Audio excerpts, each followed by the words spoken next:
Hey, good morning, everybody. This is Dennis with the Active Trend Traders. Welcome to the delayed version of the Aftermarket Monday. I was flying back from California yesterday, and we just ran out of time before we were able to get this out yesterday, but it's still valid. Today's presentation will be valid for the rest of the week. Want to remind everybody that all the materials we present are for trading purposes only. Traders should always paper trade any new method prior to the risk of their own personal capital. We'll do a real quick market review. And we're during live market hours today, and so things are just kind of the big thing that we're waiting for this week, of course, is the Fed. Fed reports out tomorrow about 2 o'clock in the afternoon. That's about 11 o'clock in the afternoon California time. Earlier, of course, Hawaii time. We'll look at a couple of stocks that potentially setting up. When the Fed meets and then announces out, it's not as reactive as it used to be back in the day. I hate it when people say that, but back in the day when it would be very, very reactive to what the Fed was doing. That has calmed down a lot. But anyway, there can be some heavy-duty reaction within the indexes, and so a lot of times it's a good idea the week of the Fed is not to take, unless you have a couple open positions, let them cook out and follow the rules, active trend trading rules on those. But there's no real, unless there's just a real strong compelling reason, don't open another position, especially in the indexes themselves, because come Wednesday, that's when the volatility kicks in, and oftentimes it takes a day or so for whatever decision the Fed makes for the institutions to, ponder it. Is it going to be good? Is it going to be bad? And then have a reactive move. So that's what we'll take a look. Then what else? Where to focus. Where to focus is always a important feature that we look at with active trend trading. We try to streamline our focus where we're looking at right now for ETFs and leverage ETFs that emulate 2 industry groups and 2 commodities, and then of course the 3 leverage ETFs that emulate the S&P, the NASDAQ, and the Russell. And then we'll throw in a couple of growth stocks on top of that and work with those. So have patience, stand back, and respect the rhythm of the market. So stocks, ETFs getting ready as of June 13th. We opened a position in Nugget last week. It made a feint to like it wanted to go higher. It's dropped off a little bit. It stayed within its envelope of where it's basically building a new base. We're anticipating with Nugget, of course, is the seasonality run of going into the between now and August / early September. Typically in the mid to late June time frame, it will Nugget, and gold basically gets a bid, jumps up, and Nugget, the 3-time leveraged ETF for the gold miners, can have a very significant run. Not a promise that that's going to happen this year, but we will take a look at the chart. Even if we can get a portion of that, that's good. Tesla, waiting for a setup in Tesla. Tesla's been a little bit all over the chart here over the last few days. Big sell-off on the tech stuff last week. It did impact Tesla, so let's get in here and take a look. I want to come back to that chart that we just saw, but let's take a look at the indexes and what we're looking at for today. Okay, S&P. S&P just basically pushing back up again, biding its time, waiting on the Fed. It's operating between this zone between 24.20 up to 24.40. And so until the Fed meets and announces out tomorrow, that will basically either give us the impetus to propel higher on this current uptrend. on Wednesday night for premium members, we're going to be talking about second chance entries, about how to better use these moving averages to get into a trade that you may have missed, or to fill out a position where you have a partial position. And so we'll be talking, get into great depth about those, so you can basically, while you're doing your homework for what you want to be investing in, both portfolio-wise and swing trades, trend trades, how to utilize those moving averages. It's going to be a very good period. On the weekly charts, as we can see, we are still showing the negative divergence on the as price action is moving higher on the S&P.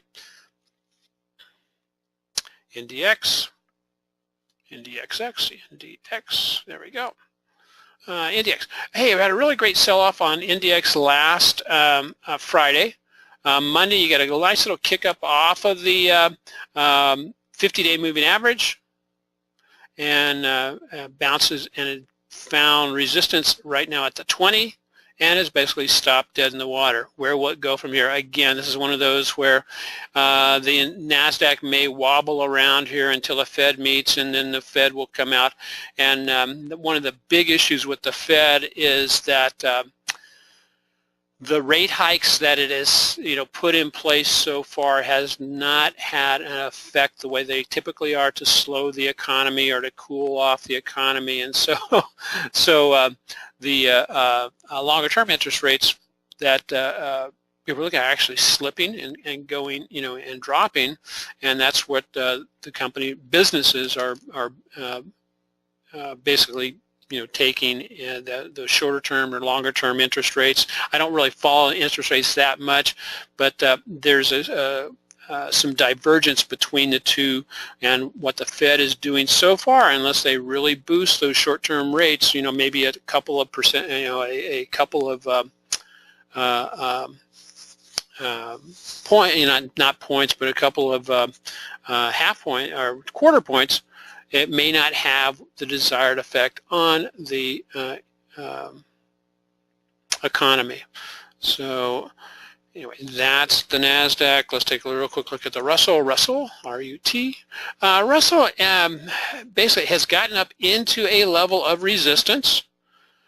If the Fed, depending on what the Fed does, what kind of catalyst that provides, I would look for the Russell to pull back down, but we have to remember that everything on the Russell now, all the moving averages are in gear to the upside, and they have broken out past old resistance out here at about 1420, but everything is starting to reach the heights. True Strength Index, and then True Strength Index on the weekly is showing a negative divergence. But not so on the momentum and or the market forecast for the weekly. So that's what I wanted to show you on that. Now I want to flip over real quick and show you a couple of things that we are looking at in UGT, Nugget, of course. Let's watch Nugget through. We jumped into Nugget on, after this move on the 6th. We got back when it pulled back down into the moving average. We're anticipating a bounce off the 50-day moving average. It bounced, but then continued to sell off. We've got to stop in here at about $32, just below this level. I think it's $32.50 or $32.25, and would like to see this rebound and take back off. And it's just hanging out, driving sideways. We're at the time of year, as we take a look over here on the weekly chart, we're at the time of year. Let me get my drawing gear out here. Last year, this was about the June-July time frame. Last year, you can see it came down, hit a new low, and then rebounded. And it's done that several times in the past. And so there's 523, there's 530, so it was towards the end of May. It did a real nice rebound, and it ran, over 100% on Nugget. So we'll see if, we'll see what happens on a daily chart. If we get a, if we get a tick up on the TSI be looking for that because that may break this little bull flag that's shaping up right here. But right now we're just driving sideways. So that's one. Tesla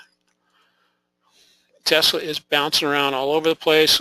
Really challenging to get a position on Tesla. What we're looking at for Tesla, though, is to reestablish our strategy 3 position on Tesla, and again utilize Tesla and NVDA.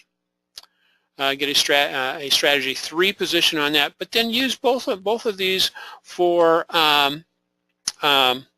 strategy 1 and strategy 2. Strategy 1, of course, is some portfolio building. Strategy 2 is a little bit of other option type trades. But both of these remain, powerhouses within the indexes and are driving, higher. What else are we looking at for today? Not a lot. I was looking at a couple. One, TNA. TNA up towards the high side of its up against resistance, and so keep an eye on TNA, especially, but wait until after the Fed meets. I mean, right now we could be saying, okay, and also wait for the TSI tick up. That's our clue, guys. So I'm going to make a note to myself: TNA and TZA. I like both of them on IWM. And then you can also look the same type of thing on TQQ, GQQ, and SQQ, which is the inverse of the 3-time leverage ETF. So that's what we have for that. FAS has continued to push up higher. Nothing really to do at this point. Some of us, we put an order in to get in about a week and a half ago. Never got filled, unfortunately, and the price action has driven higher. And that's it for that. I want to show you one last thing before I call it a day, and that is. Okay, Tesla is one of the things, if you're thinking about becoming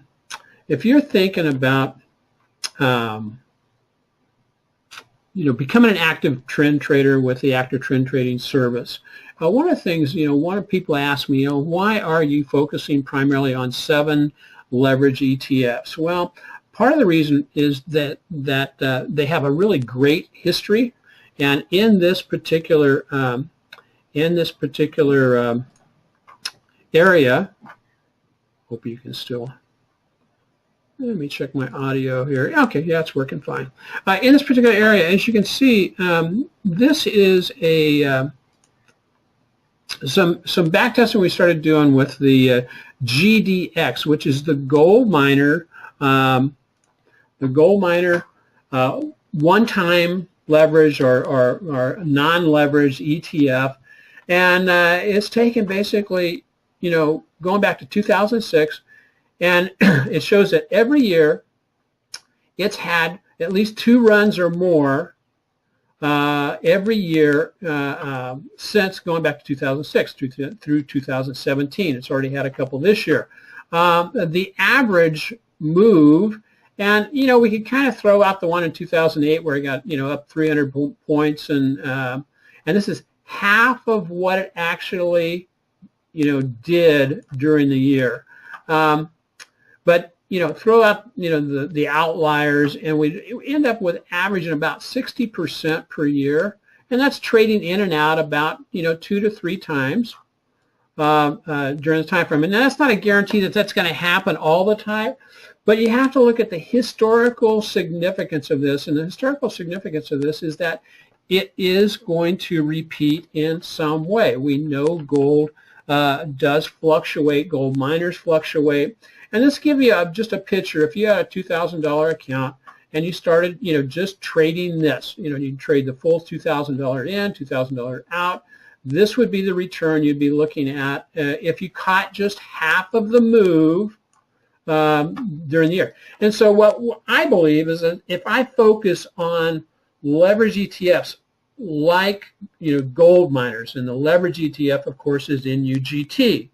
it's going to give us one, make it very efficient for us because we only have to be focusing on a few entities, and then basically just waiting for the active trend trading triggers to take effect. So if that kind of stuff interests you, where you want your trading simplified, join us at Active Trend Trading. There'll be an opportunity at the end of this video, and once we get it posted, where you can join, hey, become an active trend trader today. If you don't like it after a month, there's no, you can just say, hey, it wasn't for me. I love the training because they give you access to all the free training. But this is something that, I think, if you can get this and repeat it, think about what would happen if you were, if this was being compounded in your account. And I'm looking at using this type of strategy specifically for my grandchildren's and their college funds. So anyway, something to think about. Again, no guarantee that it's going to repeat itself, but I sure like being in the same pasture where the big bulls are. So with that, I am going to basically call it a day, guys. And we'll get this posted up. And again, next week we'll be back on schedule with the after market Monday, which will be on Monday after the market. So God bless everybody. See you for the rest of the training on Wednesday, and then also the two webinars on Friday. Aloha. God bless. Good day, traders. Just to say thanks for watching today's video. Please join us at the Active Trend Traders, and if you take advantage of this link, you can get 40% off the regular membership. Have a wonderful day, and God bless everybody.